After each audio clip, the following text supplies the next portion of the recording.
ইসলামী আন্দোলনের মোহতারাম আমির পীর সাহেব চরমোনায় ঘোষণা দিয়েছেন, ইসলাম দেশ ও মানবতার পক্ষে এবার ভোটের বাক্স একটা হবে ইনশাআল্লাহ। আমি বিশ্বাস করি আজকে মঞ্চে যারা আছেন যদি আমরা মুনাফিকি না করি, মঞ্চে যারা আছে যদি মুনাফিকি না করি,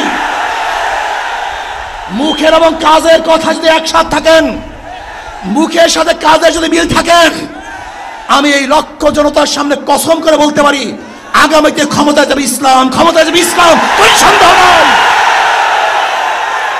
জাতীয় ঐক্যের জন্য যে ঐতিহাসিক ভূমিকা রেখে চলেছেন, আমি মনে করি চরমোনায় পীর সাহেব সেই চেষ্টার ক্ষেত্রে একটি গুরুত্বপূর্ণ ঐতিহাসিক উদারতা, অবদান, মহব্বত রেখে ইতিহাসের একটি স্রষ্টা হয়ে তিনি থাকলেন।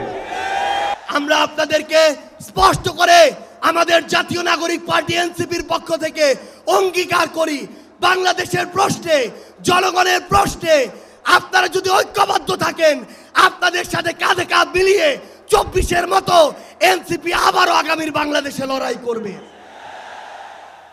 আর নির্বাচন কমিশনের প্রধানকে আমি বলতে চাই, আজকের এই সমাবেশ থেকে, এই জনসমুদ্র থেকে এই বার্তা যদি আপনারা বুঝতে ভুল করেন, পিয়ার পদ্ধতি ছাড়া নির্বাচন বাংলার মানুষ গ্রহণ করবে না।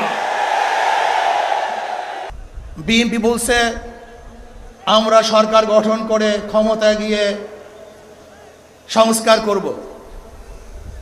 প্রথম প্রশ্ন হলো এই, আগামীতে বিএনপি ক্ষমতায় যাবেন, এই গ্যারান্টি আপনি কে দিয়েছে? সংস্কারের ব্যাপারে অনেকে ঢিলা দিচ্ছেন, বলে ইলেকশন আর সংস্কার একসাথে হবে, ক্ষমতায় গিয়ে করব। কিভাবে বুঝলেন কে ক্ষমতায় যাবে? জনগণের ভোট আসলে পান, তারপরে আপনি ক্ষমতায় যাবেন।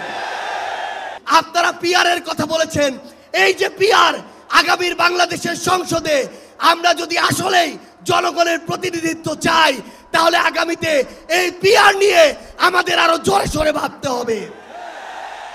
আমরা স্পষ্ট ভাষায় বলেছি, এদেশে আমরা আওয়ামী লীগকে দেখেছি, এদেশে আমরা বিএনপিকে দেখেছি, এদেশে আমরা জাতীয় পার্টিকে দেখেছি, তারা কেউ মানুষের ভাগ্যের পরিবর্তন করতে পারে নাই, মুক্তিযুদ্ধের প্রকৃত চেতনা বাস্তবায়ন করতে পারে নাই। এবার একটা চেতনা বাকি আছে, যেই চেতনার নাম ইসলাম। ইসলামকে রাষ্ট্র ক্ষমতায় নিয়ে সব দুর্নীতি দুঃশাসনের অপসারণ করবো ইনশাআল্লাহ। এই সংস্কার জাতীয় ঐক্যমত্য কমিশন কেন জানি দু একটি দলের প্রতি পক্ষপাতমূলক আচরণ করছে। সেই দিন আসতেছে, আমি দেখতেছি, মনে হয় আমার চোখের সামনে আমি দেখতেছি ওই সংসদের মধ্যে কলেমার কথা হবে, কোরআন ও সুন্নাহর কথা হবে, লা ইলাহা ইল্লাল্লাহ উচ্চারিত হবে। আমরা স্পষ্ট ভাষায় বলেছি, এদেশে আমরা আওয়ামী লীগকে দেখেছি, এদেশে আমরা বিএনপিকে দেখেছি, এদেশে আমরা জাতীয় পার্টিকে দেখেছি, তারা কেউ মানুষের ভাগ্যের পরিবর্তন করতে পারে নাই, মুক্তিযুদ্ধের প্রকৃত চেতনা বাস্তবায়ন করতে পারে নাই। এবার একটা চেতনা বাকি আছে, যেই চেতনার নাম ইসলাম। ইসলামকে রাষ্ট্র ক্ষমতায় নিয়ে সব দুর্নীতি দুঃশাসনের অপসারণ করবো ইনশাআল্লাহ। 2024-এর জুলাই আগস্টের গণবিপ্লবের পর আমরা একদল খুনিকে তাড়িয়েছি, তাড়ানোর 9 মাস হয় নাই আর একদল খুনি বাংলাদেশে তৈরি হয়ে গিয়েছে। আমরা একদল চাঁদাবাজকে তাড়িয়েছি, বাংলাদেশে আরেকদল চাঁদাবাজ তৈরি হয়ে গিয়েছে। আমরা একদল দুর্নীতিবাজকে তাড়িয়েছি, বাংলাদেশে আরেকদল দুর্নীতিবাজ তৈরি হয়ে গিয়েছে। আমরা একদল টেন্ডারবাজকে তাড়িয়েছি, বাংলাদেশে আরেকদল টেন্ডারবাজ তৈরি হয়ে গিয়েছে। আমরা একদল ভারতের দালাল তৈরি করেছি, তাড়িয়েছি, আরেকদল দালাল তৈরি হয়ে গিয়েছে। শেখ হাসিনা ভারতের দালালি করে ব্রিফকেস নিয়ে পালিয়েছে। নতুন বাংলাদেশে ভারতের যারা দালালি করবেন, লুঙ্গি নিয়ে পালানোর জায়গা পাবেন না। সংগ্রামে সাথী বন্ধুগণ, আমরা স্পষ্ট ভাষায় বলতে চাই, এদেশের রাষ্ট্র ক্ষমতায় আমরা আর কোনো চাঁদাবাজদেরকে দেখতে চাই না, এদেশের রাষ্ট্র ক্ষমতায় আর কোনো টেন্ডারবাজকে দেখতে চাই না, এদেশের রাষ্ট্র ক্ষমতায় আর কোনো ভারতের দালালকে দেখতে চাই না। ইসলামকে রাষ্ট্র ক্ষমতায় নেওয়ার জন্য প্রস্তুত আছেন না? ইনশাআল্লাহ। ইসলামী আন্দোলনের মোহতারাম আমির পীর সাহেব চরমোনায় ঘোষণা দিয়েছেন, ইসলাম দেশ ও মানবতার পক্ষে এবার ভোটের বাক্স একটা হবে ইনশাআল্লাহ। সর্বশেষ একটা কথা বলে আমি আমার বক্তব্য শেষ করব। আপনারা জানেন সমাজের বিভিন্ন জায়গায় যখন দুর্গন্ধ ছড়িয়ে পড়ে, দুর্গন্ধ তাড়ানোর জন্য বাতাসের প্রয়োজন আছে না নাই? আমাদের রাজনীতিতে দুর্গন্ধ, আমাদের সংসদে দুর্গন্ধ, আমাদের বিচার ব্যবস্থায় দুর্গন্ধ, আমাদের অর্থনীতিতে দুর্গন্ধ। 52 বছর যারা রাষ্ট্র পরিচালনা করেছে, এদেশে সারা দুর্গন্ধই ছড়িয়েছে। এই দুর্গন্ধকে দূর করার জন্য বাতাসের প্রয়োজন আছে। সেই পুরো বাংলাদেশে এবার বাতাস হবে হাত পাখা ইনশাআল্লাহ। সেই হাত পাখার বাতাস ছড়িয়ে দেওয়ার জন্য প্রস্তুত আছেন না নাই? আরে ভাই, আমাদের কোনো মার্কা আছে? ইসলামের পক্ষের কোনো মার্কা আছে? মুক্তিযুদ্ধের প্রকৃত চেতনার কোনো মার্কা আছে?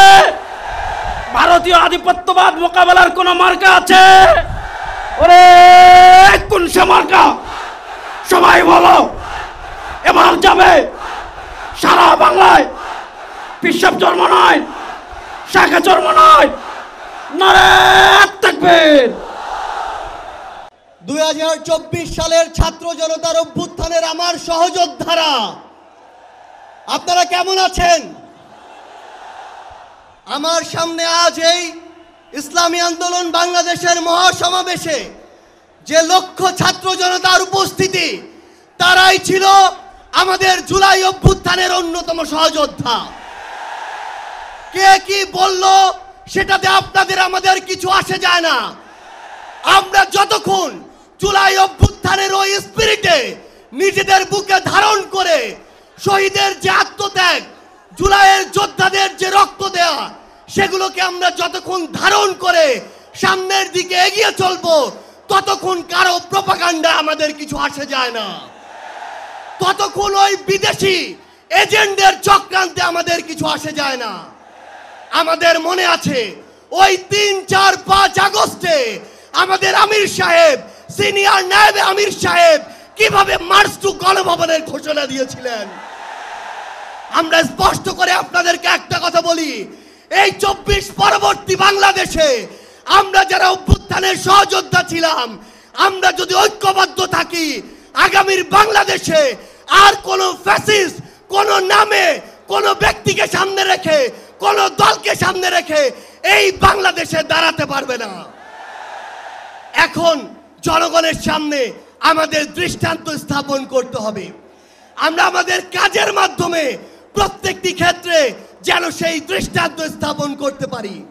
আজকে যখন আমি আসছিলাম, রাস্তার আশেপাশের প্রত্যেকটি মোড়ে আমার ইসলামী আন্দোলন বাংলাদেশের সহযোদ্ধারা ট্রাফিকিং এর কাজ করছে। এটাই হচ্ছে দৃষ্টান্ত যে আমরা কাজ করব, আমাদের রাজনৈতিক সমাবেশ করব, একই সাথে জনগণের যেন দুর্ভোগ না হয় সেটাও আমাদের মাথায় থাকবে। আমরা এর আগেও দেখেছি এই মাঠে প্রোগ্রাম হয়েছে, প্রোগ্রাম শেষ করে মাঠের প্রত্যেকটি ময়লাকে পরিষ্কার করা হয়েছে।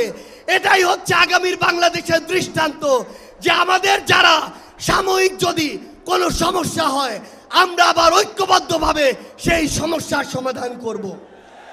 একটা জিনিস মনে রাখতে হবে, এই অভ্যুত্থানে আপনারা যখন ঢাকার গুরুত্বপূর্ণ পয়েন্টগুলো থেকে শুরু করে দেশের বিভিন্ন রণক্ষেত্রে অংশগ্রহণ করেছেন, আপনাদেরকে পাঞ্জাবি পায়জামা টুপি দেখে টার্গেট কিলিং করা হয়েছে।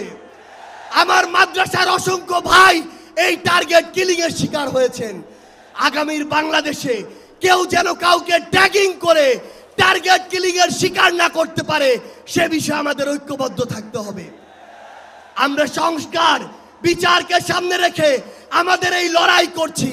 আপনারা পিআর এর কথা বলেছেন, এই যে পিআর, আগামীর বাংলাদেশের সংসদে আমরা যদি আসলেই জনগণের প্রতিনিধিত্ব চাই, তাহলে আগামীতে এই পিআর নিয়ে আমাদের আরো জোরে সোরে ভাবতে হবে। আমরা আপনাদেরকে স্পষ্ট করে আমাদের জাতীয় নাগরিক পার্টি এনসিপির পক্ষ থেকে অঙ্গীকার করি, বাংলাদেশের প্রশ্নে, জনগণের প্রশ্নে আপনারা যদি ঐক্যবদ্ধ থাকেন, আপনাদের সাথে কাঁধে কাঁধ মিলিয়ে 24-এর মতো এনসিপি আবারও আগামীর বাংলাদেশে লড়াই করবে। আমাদের এই বাংলাদেশের 24-এর অভ্যুত্থানের স্পিরিটের প্রশ্নে, ওই খুনিদের বিচারের প্রশ্নে, রাষ্ট্রের সংস্কারের প্রশ্নে আমরা ঐক্যবদ্ধভাবে এগিয়ে যাব। আমরা যতদিন ঐক্যবদ্ধ থাকব, ততদিন এই বাংলাদেশে আর কোনো হাসিনা মাথা উঁচু করে দাঁড়াতে পারবে না। ইনশাআল্লাহ আপনাদের সাথে আমাদের আবারও দেখা হবে রাজপথের লড়াইয়ে অথবা বিজয়ে। ততদিন পর্যন্ত সত্যের সাথে থাকবেন, ন্যায়ের সাথে থাকবেন। যত বড় খুনি, যত বড় সাহসী, যত বড় নেতাই ফ্যাসিস্ট হয়ে ওঠার চেষ্টা করুক না কেন, আমরা ঐক্যবদ্ধভাবে তাদেরকে প্রতিহত করব ইনশাআল্লাহ। ইনকিলাব জিন্দাবাদ। বাংলাদেশের ইতিহাসে, রাজনীতির ইতিহাসে আজকের দিন এক ঐতিহাসিক দিন। কেন ঐতিহাসিক দিন?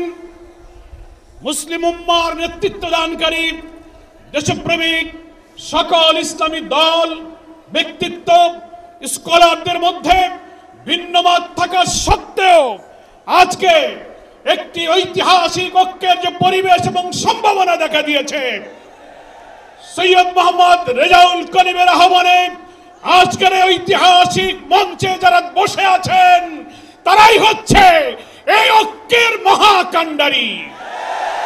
সংগ্রামী ভাইরা আমার, আজকে নেতৃবৃন্দের উপস্থিতি এবং পীর সাহেবের সংগ্রামী ভূমিকায় তিনি আজকে নতুন ইতিহাসের স্রষ্টা হয়ে ইতিহাসে তার নাম স্বর্ণাক্ষরে লেখা থাকবে।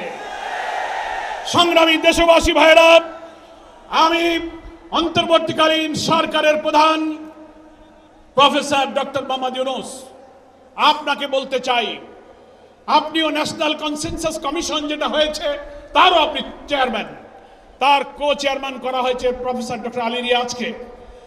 আর নির্বাচন কমিশনের প্রধানকে আমি বলতে চাই, আজকের এই সমাবেশ থেকে, এই জনসমুদ্র থেকে এই বার্তা যদি আপনারা বুঝতে ভুল করেন, পিওর পদ্ধতি ছাড়া নির্বাচন বাংলার মানুষ গ্রহণ করবে না। আমি প্রধান উপদেষ্টা, নির্বাচন কমিশনার সকলকে বলবো, আপনি জাতির উদ্দেশ্যে নিরপেক্ষ থাকার অঙ্গীকার করেছেন। আপনার অঙ্গীকারের প্রতি আপনি সাবধান থাকবেন। আপনার কোন কোন ভূমিকায় জাতির মধ্যে কিন্তু সংশয় তৈরি হয়েছে। পরিষ্কার বলতে চাই, আপনি সোজা থাকবেন। আমরা আমাদের জন্য, কোন দলের জন্য আমরা পক্ষপাতিত্ব চাই না। 2000 ছাত্র জনতার জীবন, হাজার হাজার মানুষের রক্ত, 17-18 বছরের মানুষকে ফাঁসি, অত্যাচার, জুলুম, রিমান্ড, ক্রসফায়ার দিয়ে আলেম ওলামা পীর মাশায়েখদের যে নির্যাতন করেছেন, সেই সংগ্রাম আমরা ব্যর্থ হতে দেব না। ফলে আপনাকে অবশ্যই জাতির যে দাবি উচ্চকিত হয়েছে, নির্বাচনের লেভেল প্লেইং ফিল্ড আপনাকে নিশ্চিত করতে হবে। আপনি জাতির কাছে, জাতির উদ্দেশ্যে ভাষণে একটা কথা বলবেন, being a head of the government একটা কথা বলবেন, রাষ্ট্রীয় টেলিভিশনে একটা কথা বলবেন, কোন একটা দলের কাছে আলোচনায় গিয়ে সে কথা আপনি ভুলে যাবেন, এটা নিরপেক্ষতা ভঙ্গ হয়েছে। আপনাকে বলতে যে আপনি সোজা থাকুন।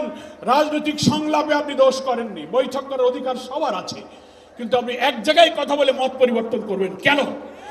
আপনাকে জাতির সামনে আসতে হবে, সকল দলের সাথে বসে আপনি বলবেন যে ভাই আমাদের এই অসুবিধা, আসুন আমরা সবাই মিলে এটাই করি, আমরা রাজি আছি। কিন্তু আপনার এই ভূমিকায় প্রশ্ন তৈরি হয়েছে, আগামী 8-10 মাস পরে যদি নির্বাচন হয় আপনি সোজা থাকবেন কিনা? আপনাকে এই 8 মাসে নিরপেক্ষতার প্রমাণ আপনাকে দিতে হবে। আপনাকে নির্বাচনের আগে যে শর্ত, মানবতা বিরোধী গণহত্যাকারীদের বিচার অবশ্যই দ্রুত দৃশ্যমান করতে হবে। দিল্লিতে বসে দিল্লির দাবিদার শেখ হাসিনা এই বাংলাদেশকে আবার উস্কানি দিয়ে ভারতের সেবাদাসে পরিণত করার ষড়যন্ত্র করছে। অবিলম্বে নির্বাচনের আগে এই বিচার আমরা দৃশ্যমান দেখতে চাই। সংস্কারের ব্যাপারে অনেকে ঢিলা দিচ্ছেন, বলে ইলেকশন আর সংস্কার একসাথে হবে, ক্ষমতায় গিয়ে করব। কিভাবে বুঝলেন কে ক্ষমতায় যাবে? জনগণের ভোট আসলে পান, তারপরে আপনি ক্ষমতায় যাবেন।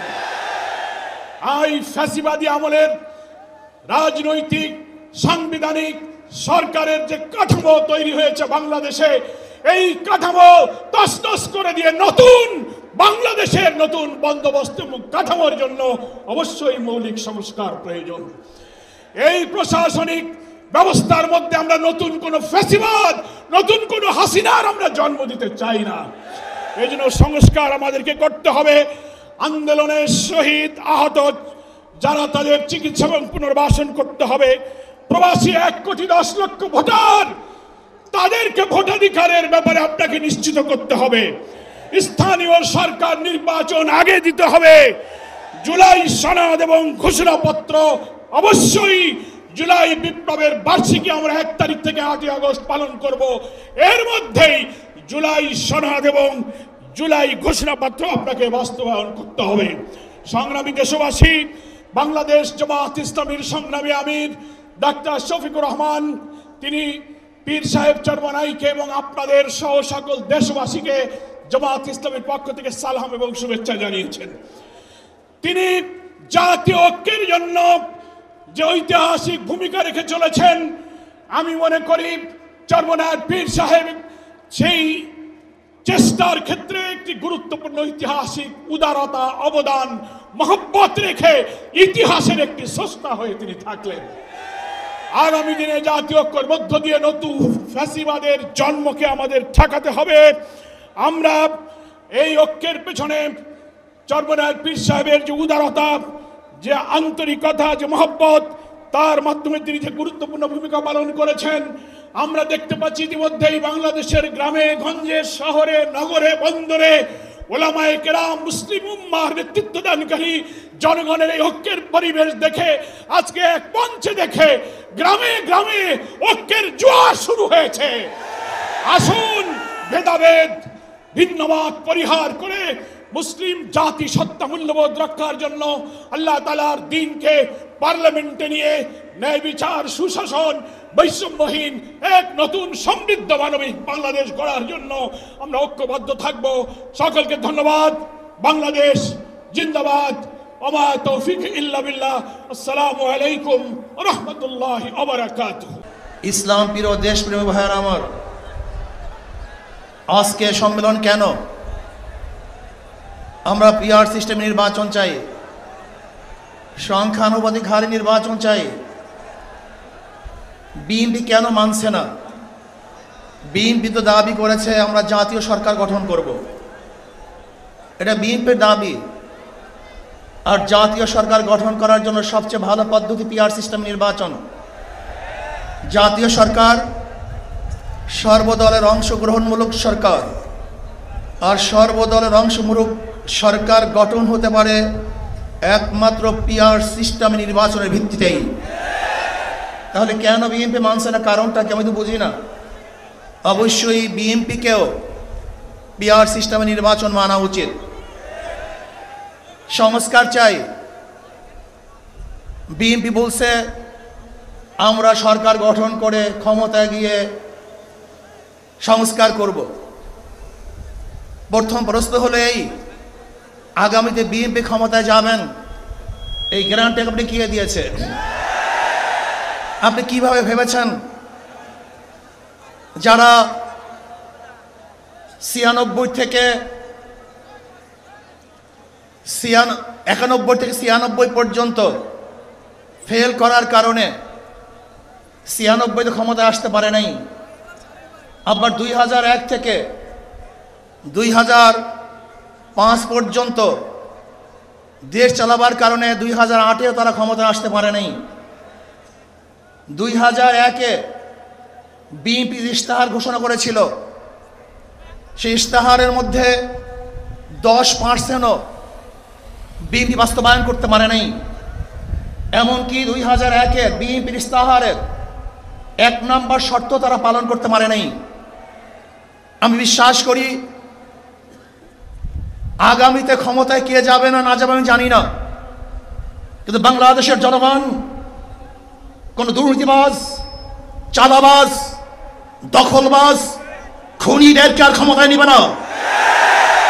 বাংলাদেশের জনগণ রক্ত দিয়েছে, জীবন দিয়েছে বাংলাদেশে চাঁদাবাজি করার জন্য নয়, খুন করার জন্য নয়, দেশকে দখল করার জন্য নয়, দুর্নীতি করার জন্য মানুষ রক্ত দেয়, জীবন দেয়। বাংলাদেশের মানুষ জীবন দিয়েছিল, মানুষ মুক্তি পাবে, শান্তি পাবে। আমার গরিব দুঃখী মেহনত মানুষ ক্ষুধার্ত থাকবে না। বাংলাদেশের একজন মানুষও খোলা আকাশের নিচে থাকবে না। বাংলাদেশের একজন গরিব বস্ত্রহীন থাকবে না। আমার বাংলাদেশের কোনো মানুষ গুম হবে না, খুন হবে না, বাংলাদেশের কোনো ব্যবসায়ীকে চাঁদা দিতে হবে না। বাংলাদেশের প্রত্যেক নাগরিক অধিকার বাস্তবায়ন হবে, তারা শান্তিতে বসবাস করতে পারবে, নির্বিঘ্নে ঘুমাতে পারবে, আমার মা বোনরা ইজ্জত দিয়ে রাস্তায় চলাফেরা করতে পারবে। বাংলাদেশের মসজিদ থাকবে, মাদ্রাসা থাকবে, দাড়ি থাকবে, টুপি থাকবে, দাড়ি পরে কেউ আক্রমণ করতে পারবে না, টুপিকে ছিনিয়ে কেউ নিতে পারবে না, ইসলামের বাইরে কেউ আইন পাস করতে পারবে না। এর জন্য জীবন দিয়েছিল, রক্ত দিয়েছিল। দ্বিতীয়বার দাড়ি টানবে এই দৃশ্য দেখার জন্য মানুষ রক্ত দেয় নাই। মৌলবাদের বিরুদ্ধে আঙ্গুল তুলবে, মোল্লা বলে গালি দিবে, আজকে টুপি দাড়িওয়ালাদের ক্ষমতায় যেতে দেবে না, এই স্লোগান শোনার জন্য মানুষ রক্ত দেয় নাই। এই দৃশ্য দেখার জন্য বুকের তাজা রক্ত জমিনে ঢেলে দিয়ে মানুষ শাহাদাত বরণ করে নাই, বরং বাংলাদেশের মানুষ শাহাদাত বরণ করেছিল এই জাতিকে মুক্তি দেওয়ার জন্য, কোরআন ও সুন্নাহর আইন বাস্তবায়ন করার জন্য। বাংলাদেশের মানুষ ওই ভারতের গোলামি করার জন্য রক্ত দেয় নাই। বাংলাদেশের মানুষ ভারত আমাদের দেশে কর্তৃত্ব নেতৃত্ব করবে, আমেরিকা আমাদের দেশে কর্তৃত্ব নেতৃত্ব করবে, এর জন্য বাংলাদেশের মানুষ জীবন দেয় না, রক্ত দেয় নাই। বাংলাদেশের মানুষ সাধন, তারা নিজেরা আইন প্রণয়ন করবে, নিজেরা সংসদ পরিচালিত করবে, তারা নিজেদের পায়ে দাঁড়াবে। বাংলাদেশের মানুষ জীবন দিতে পারে, কিন্তু কারো গোলামি করতে পারে না। প্রিয় ভাইয়েরা আমার, আমি বিশ্বাস করি আজকে মঞ্চে যারা আছেন, যদি আমরা মুনাফিকি না করি, মঞ্চে যারা আছে যদি মুনাফিকি না করি, মুখের এবং কাজের কথা যদি একসাথে থাকেন, মুখের সাথে কাজের যদি মিল থাকেন, আমি এই লক্ষ জনতার সামনে কসম করে বলতে পারি আগামীতে ক্ষমতায় যাবে ইসলাম, ক্ষমতায় যাবে ইসলাম, কোনো সন্দেহ নাই।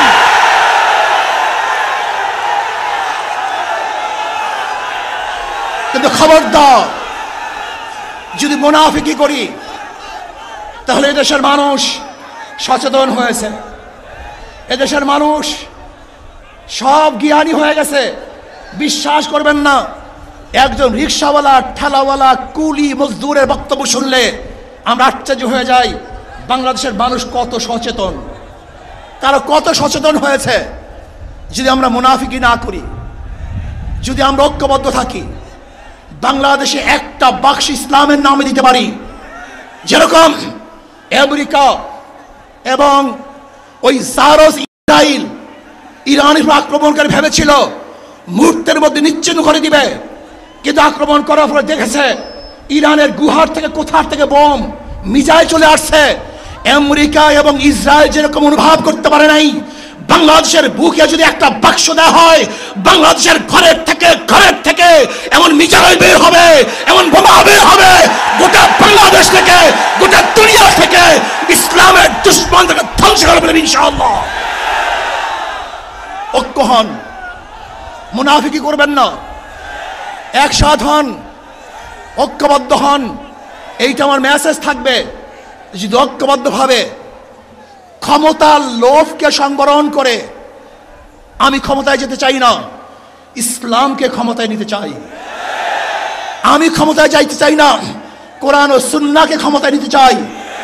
যদি আদর্শ লালন করেন, এই নীতি আদর্শ যদি গ্রহণ করেন, ইনশাআল্লাহ নাসরুম মিনাল্লাহি ফাতহুন করিব অবাশশিরিস সাবিরিন। সেই দিন আসতেছে, আমি দেখতেছি, মনে হয় আমার চোখের সামনে আমি দেখতেছি ওই সংসদের মধ্যে কলেমার কথা হবে, কোরআন ও সুন্নাহর কথা হবে, লা ইলাহা ইল্লাল্লাহ উচ্চারিত হবে। গোটা বাংলাদেশের মানুষ শান্তিতে বসবাস করতে পারবে, জুলুম থাকবে না, অত্যাচার থাকবে না, অবিচার থাকবে না। প্রত্যেকটা মানুষের প্রাপ্তি তাদের ঘরে ঘরে পৌঁছানো হবে। আজকে আমার মা বোনেরা মনে করছে ইসলাম ক্ষমতায় আসলে আমাদের অবস্থাটা কি হবে। ইসলাম ক্ষমতায় আসলে প্রত্যেকটা মা বোনের ন্যায্য অধিকারকে প্রতিষ্ঠিত করা হবে। ইসলাম ক্ষমতায় আসলে আগামী 5-10 বছরের মধ্যে সমস্ত গরিবরা দরিদ্র সীমার উপরে চলে যাবে। ইসলাম ক্ষমতায় আসলে 28 লক্ষ কোটি টাকা বিদেশে পাচার হবে না, দুর্নীতি থাকবে না, জুলুম থাকবে না, অত্যাচার থাকবে না, নির্বিচার কোনো মানুষ আর খুন হবে না, গুম হবে না। ইসলাম ক্ষমতায় আসলে শ্রমিকদেরকে তাদের অধিকার আদায়ের জন্য রাস্তায় নামার কোনো প্রয়োজন হবে না।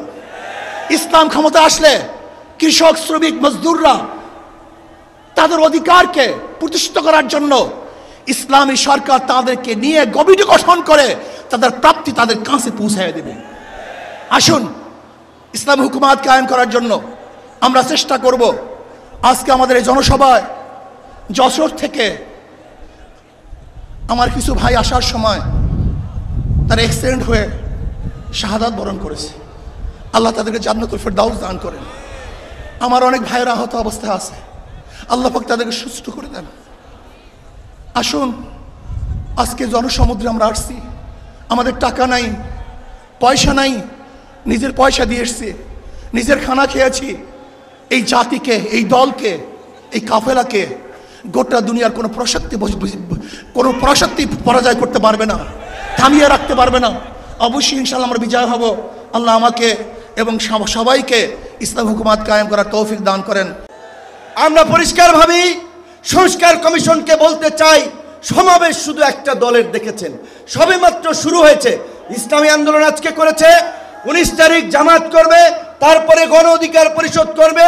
রাষ্ট্র সংস্কার এবং জন আকাঙ্ক্ষার বাস্তবায়নে সমস্ত রাজনৈতিক দলগুলো জনসমাবেশের মাধ্যমে এই সরকারকে তাদের সমর্থন দেখিয়ে দেবে। তাই আমরা বলতে চাই, কোন দু একটি দলের উপরে ভিত্তি করে, দু একটি দলের কথায় সংস্কারের নকশায় পরিবর্তন আনা যাবে না। আমি সংস্কার কমিশনে বলেছিলাম, দেশ স্বাধীনের পরে ডক্টর কামাল হোসেনরা বলেছিল আমাদের নেতা শেখ মুজিব, আমরা তো তাকে দেখে সংবিধান নির্মাণ করেছিলাম, রচনা করেছিলাম তাকে এম্পাওয়ার করার জন্য। আজকে সংস্কার কমিশনকে বারবার আমরা বলতে চাই, দু একটি দলকে প্রাধান্য দিয়ে বেশিরভাগ জনগণের আকাঙ্ক্ষার বিপরীতে গিয়ে কোন সিদ্ধান্ত বাস্তবায়নের দুঃসাহস দেখাবেন না। আনুপাতিক হারে নির্বাচন হলে সমস্যাটা কি? কোনো সমস্যা নাই। প্রধানমন্ত্রীর মেয়াদ 10 বছরের বেশি না থাকলে সমস্যা কি? আমরা অত্যন্ত যৌক্তিকভাবে এই কথাগুলো দফায় দফায় আলোচনায় তুলে ধরছি, কিন্তু এটা পরিষ্কার সংবিধান, এই সংস্কার জাতীয় ঐক্যমত্য কমিশন কেন জানি দু একটি দলের প্রতি পক্ষপাতমূলক আচরণ করছে। এই পিয়ার পদ্ধতি তাদের এজেন্ডায় বাদ দিয়ে তারা ঘুরাই দিল। পিয়ার থেকে উচ্চকক্ষ নিম্নকক্ষ চলে গেল। উচ্চকক্ষ নিম্নকক্ষ হবে নাকি সমগ্র নির্বাচন পিয়ারের ভিত্তিতে হবে, সেটি রাজনৈতিকভাবে আগে ঐক্যমতে পৌঁছাতে হবে। একই সাথে আমি আরো একটি কথা বলতে চাই, যারা পীর সাহেব সহ জামাতের নেতৃবৃন্দ তারাও বলছে, আমরাও বলছি, আজকে সারা বাংলাদেশের উপজেলা, পৌরসভা, সিটি কর্পোরেশনে স্থানীয় জনপ্রতিনিধি নাই। জনগণ চরম দুর্ভোগের শিকার হচ্ছে সেবা পেতে গিয়ে। সরকারের উন্নয়নমূলক কর্মকাণ্ড ব্যাহত হচ্ছে এবং 50 বছরের যে অভিজ্ঞতা, নির্বাচনের পরে রাজনৈতিক দলগুলো, এমপিরা মিলে, মন্ত্রীরা মিলে কেন্দ্র দখল করে তাদের নেতাদেরকে পুলিশ প্রশাসনকে দিয়ে জেতায়। কাজী এই সরকারের আমলে যেমনিভাবে জাতীয় নির্বাচন হবে, একই সাথে অনতি বিলম্বে আমরা স্থানীয় নির্বাচন আয়োজনেরও দাবি জানাচ্ছি। সবাই ভালো থাকবেন। আসসালামু আলাইকুম।